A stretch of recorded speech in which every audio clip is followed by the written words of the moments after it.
पिछले वीडियो में आपने देखा दुनिया का सबसे बड़ा हरामी, सबसे बड़ा निकम्मा, सबसे बड़ा खुदगर्ज, सबसे बड़ा छिनरा जो होता है वो इनका पति होता है। अब आगे देखिए।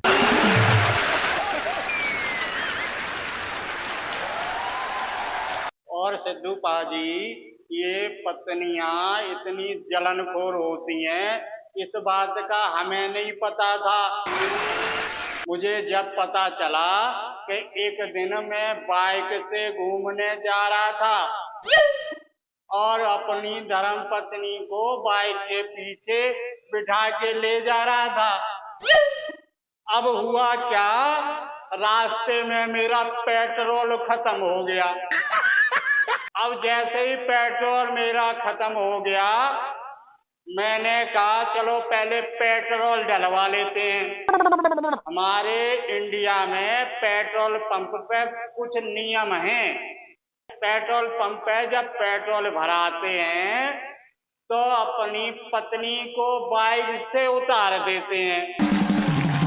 अब भैया मैं भी भारतीय ठहरा, अब मैंने भी नियम का पालन करते हुए अपनी पत्नी को बाइक के पीछे से उतार दिया और मैं पेट्रोल भराने के लिए पेट्रोल पंप के अंदर गया।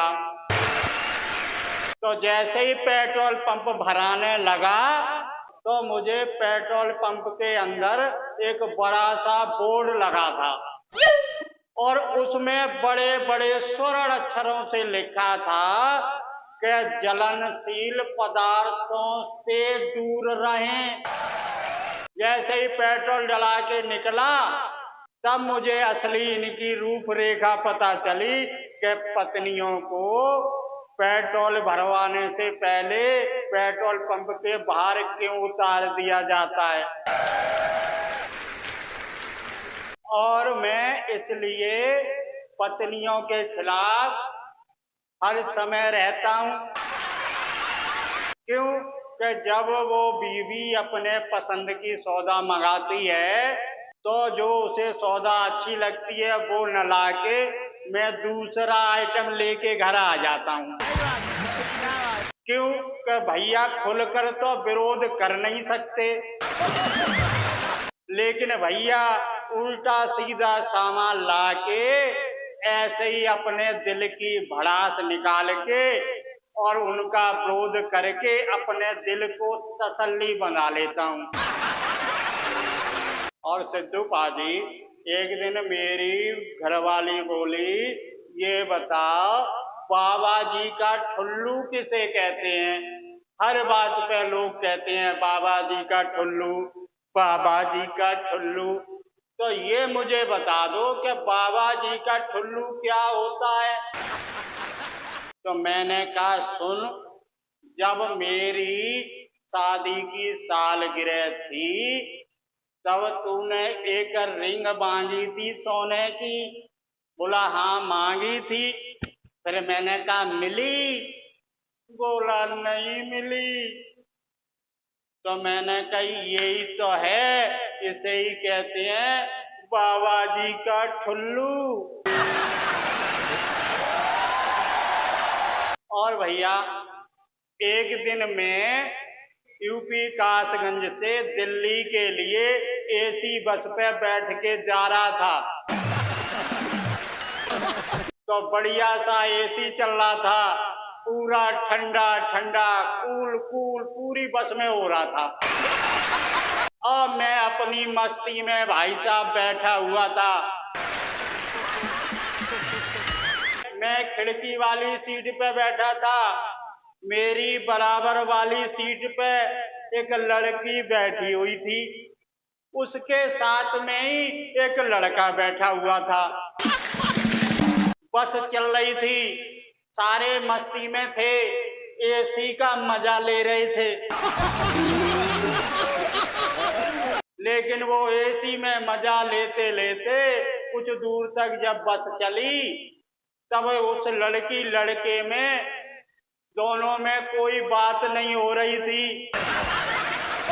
दोनों में कोई जानकारी नहीं थी आपस में। कुछ देर के बाद उनमें बातचीत होने लगी और बातचीत इस कदर तक बढ़ गई भैया कि मोबाइल का नंबर आदान प्रदान करने तक आ गई। अब क्या हुआ, किसी कारणवश भैया वो लड़के का मोबाइल का स्विच ऑफ हो गया। जब स्विच ऑफ हो गया तो अब वो नंबर दे तो दे कैसे। अब उसके पास लिखने के लिए भैया पेन भी नहीं था। अब सारी चीज में एक आंख से घुमा के देख रहा था कि ये दोनों क्या हरकत कर रहे हैं। अब वो मेरी तरफ देख रहे थे क्योंकि मेरे शर्ट की ऊपर वाली जेब में एक पेन लगा हुआ था। अब उस लड़के की नजर मेरे पेन पर पड़ी, उस लड़की की भी नजर मेरे पेन पर पड़ी। अब लड़का बोला ऐसा कर, तू मांग इनसे पेन मांग ले, मैं नंबर लिख के दे दूं।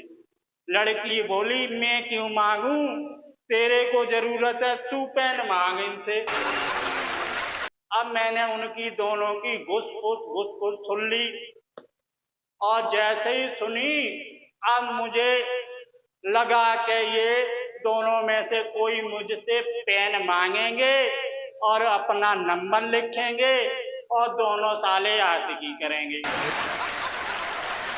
मैं सारा ये नजारा देख रहा था। अब मैंने सोचा ये पेन मांगने वाले हैं, तो मैंने अपना पेन लिया और खिड़की से बाहर चलती बस में तोड़ के फेंक दिया।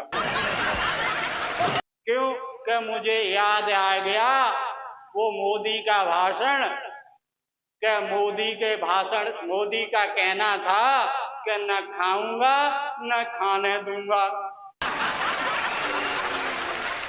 सिद्धू पाजी, मैंने किसी सज्जन से पूछा कि मॉर्निंग वॉक क्या होता है, तो उसने जवाब दिया कि मॉर्निंग वॉक 2 प्रकार का होता है। तो हमने कही कौन कौन से प्रकार का होता है, तो उसकी जो मैंने बात सुनी मेरा सुनते ही दिमाग हिल गया। वो बोला नंबर 1, जो डॉक्टर के कहने से सुबह उठकर टहलने जाए उसे मॉर्निंग वॉक कहते हैं, और जो अपनी पत्नी के आदेश से टहलने जाए उसे डार्लिंग वॉक कहते हैं।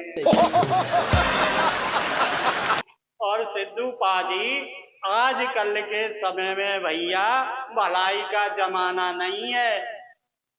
मेरा पड़ोसी सुबह सुबह बोला कि ये बताओ तुमने मेरी पत्नी को कहीं जाते हुए देखा है?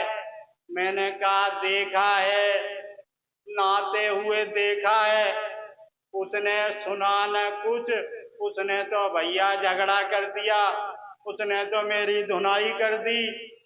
अब सिद्धू पाजी, उस बेवकूफ को कौन समझाए? ना तो मैं रहा था, वो गली से निकल रही थी। इसी के साथ मैं आपसे विदा लेता हूं।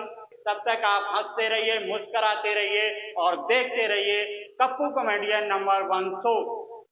आपको नेक्स्ट वीडियो में फिर मिलेंगे। तब तक के लिए हमें अनुमति प्रदान करें। नमस्कार, प्रणाम, जय हिंद। फिर मिलेंगे। Yeah.